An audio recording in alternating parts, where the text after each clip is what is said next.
un Sénat monocolore aujourd'hui, en attendant la nomination, bien évidemment, des 30 par le chef de l'État. Est-ce que ça pose problème que l'on ait un Sénat de 70 sénateurs sur 70 qui devaient être élus? La question essentielle, c'est quelle est la signification politique de ce genre de résultat? Ce résultat à la soviétique. Vous pensez sincèrement, avec 100% dans la zone anglophone, qui est le siège d'une sécession armée,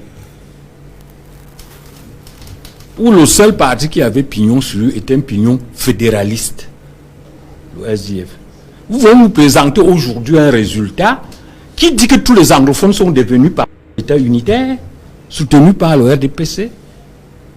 Il y a un énorme biais entre cette expression et la réalité. C'est donc dire qu'en fait, nous avons une sorte de Sénat qui fonctionne sans connexion avec la réalité. C'est ce que ça signifie. Et ce n'est pas bon. Ce n'est pas bon parce que les préoccupations des anglophones auraient dû être mieux posées par un parti qui est plus sensible à leur thèse, tout en restant légaliste comme le SDF, qui est un parti fédéraliste. Quand le SDF figure dans les instances de décision, il apporte la sensibilité anglophone. Mais lorsqu'il est évacué, régulièrement ou non, peu importe, mais lorsqu'il est évacué, il y a un discours qui n'est plus tenu dans les instances légales, dans les instances officielles. C'est-à-dire la sensibilité réelle des anglophones. Parce que ces représentants viendront nous dire que tous les anglophones sont derrière la décentralisation administrative du RDPC qui elle-même, on voit bien que ça ne marche pas. Or, on sait très bien, de manière concrète. C'est pour ça qu'il faut faire très attention. C'est pour ça que vous allez remarquer que certains régimes sont renversés alors qu'ils ont eu 100%. Un régime qui a 100% et puis le lendemain on le renverse et on se dit mais pourtant il y a eu 100%. Pourquoi? Parce qu'il fonctionne sur des bases spéculatives. On fabrique les résultats là. Donc le cas anglophone est malheureusement c'est grave. Un cas généralisé. C'est-à-dire les résultats qui sont des unes ne traduisent pas les sensibilités réelles. Donc le pays est confisqué par une bureaucratie, n'est-ce pas, qui en réalité devient de plus en plus dangereuse, obstinée, de plus en plus radicalisée. Donc ces résultats-là. Qu'est-ce que vous reprochez au RDPC dans le cadre de cette élection, par exemple? Vous posez une question. Les RDPC ne vont pas élire pour le SDF non plus. Non. Joe Walker vous a expliqué les mécanismes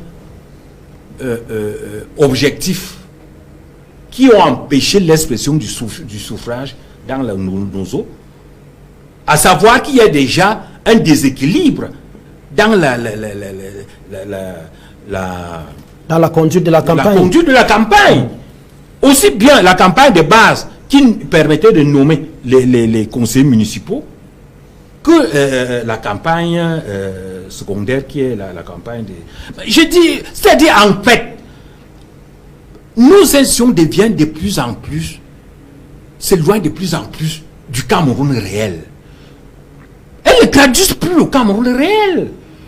Et c'est pour ça qu'elles n'ont aucune efficacité opérationnelle, n'est-ce pas? Que ce soit, c'est-à-dire, elle ne résout aucun problème, la descendance ne résout aucun problème, parce qu'elle n'est pas sincère. Le Sénat lui-même n'a aucune utilité, parce qu'il n'est pas sincère. Parce que la bureaucratie centrale, qui est autour de Biya, et qui est même plus radicale que Biya, ne veut pas de réformes. Elle est en train de... Le moment de petites réformes qu'on aurait dû avoir avec un Sénat au visage sincère, un Parlement au visage sincère et des conseils régionaux électoraux et municipaux au visage sincère. Tout cela est biaisé. Conséquence, quand quelqu'un entend ça de l'extérieur, vraiment, le RDPC a eu 70%.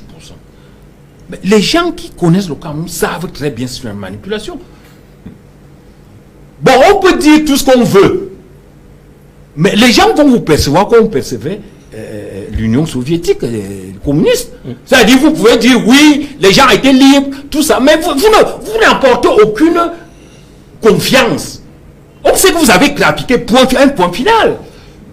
La situation économique du Cameroun ne permet même pas que le RDPC gagne comme ça. Ce n'est pas possible dans aucun pays du monde. Vous avez un pays où la situation économique est dégradée. L'environnement, ça ne va pas. La situation sociale n'est pas bonne. Mais on vous présente un 100% d'un parti qui gère, du parti qui gère. Et vous vous dites, c'est bon. C'est-à-dire, en fait, nous sommes là devant une situation où quelqu'un a un ulcère, on prend la terre, on pose sur l'ulcère, ça pourrit à l'intérieur. Mais on a l'impression que ça marche, mais ce n'est pas bon, ce résultat.